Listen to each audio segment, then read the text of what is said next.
All right. We're live again. We're live again. Another beautiful night. Great weather. You know, it's a peaceful night. Safe out here. You know, there's not much going on. It's good. We just want peace and quiet and safety. Sometimes that's all you can have, and you just got to be grateful for that, you know? Got to be grateful for what you have. But I think in this video, we're going to talk a little bit about inspired actions and synchronicity. So a lot of people get this idea that manifestation is simply you sitting there and thinking of something, and then boom, it happens, right? As long as you believe something strong enough, it's going to happen. Or they get this idea that, you know, it's like some things are just against the odds. Nothing you can do about it. You just got to, you know, all you can do is, this is kind of like a last resort. A lot of people turn to this as a last resort.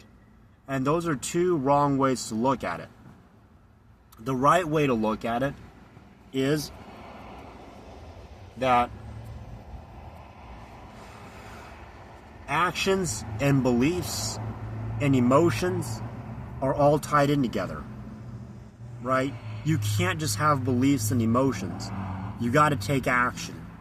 You got to take action to get things moving, right? To make things happen. And, you know, one way that these things manifest is through synchronicity, right? A lot of people can't figure out, like, they're thinking, like, how is this going to happen, right? What can I possibly do that's going to make this happen? Say you're just dead broke. Right? You are like super broke. You are maybe on the verge of homelessness. And you're thinking, how am I going to be a billionaire? What could I possibly do that'll make me into a billionaire? Right? Or you think, right, like you think like I'm like really unattractive, right?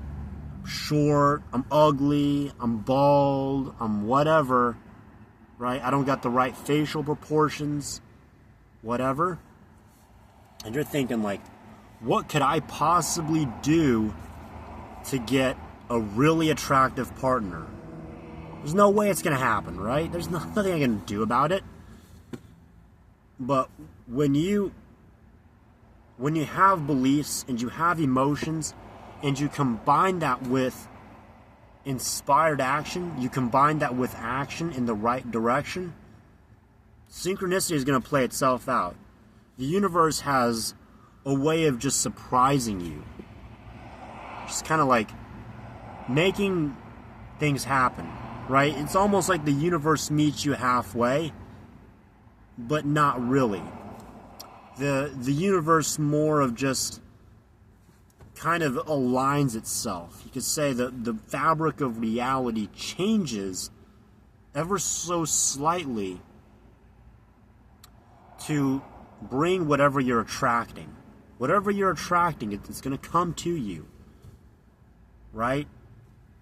Because other people's minds are also connected to your mind through this greater consciousness, whether you want to call it the super conscious, the collective conscious, the God mind, the universal mind, whatever you want to call it, everybody is connected to it.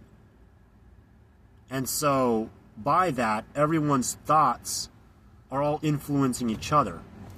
That's another thing that people get wrong, is they think that their thoughts are the sole creator of their reality. And in a way, it kind of is.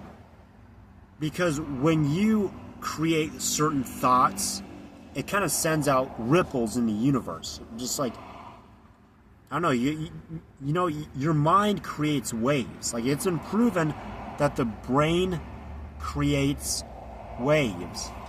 Like, it resonates, it creates frequencies, right? It creates these vibrations ever so slightly, but enough to change the reality around you. That's kind of like the butterfly effect, you know? Like, one little atom can spark off a whole chain reaction that completely changes the course of reality. And so when you resonate at a certain frequency, it's gonna, you know, it's gonna spread out, and it's essentially going to get other people's minds to kind of co-create with your mind, with your thoughts and emotions.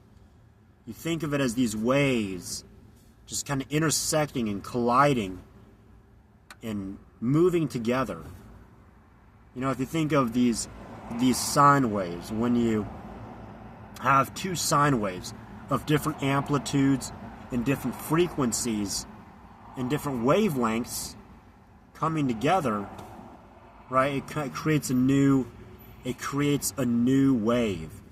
You have what they're known as parent waves, and then these child waves.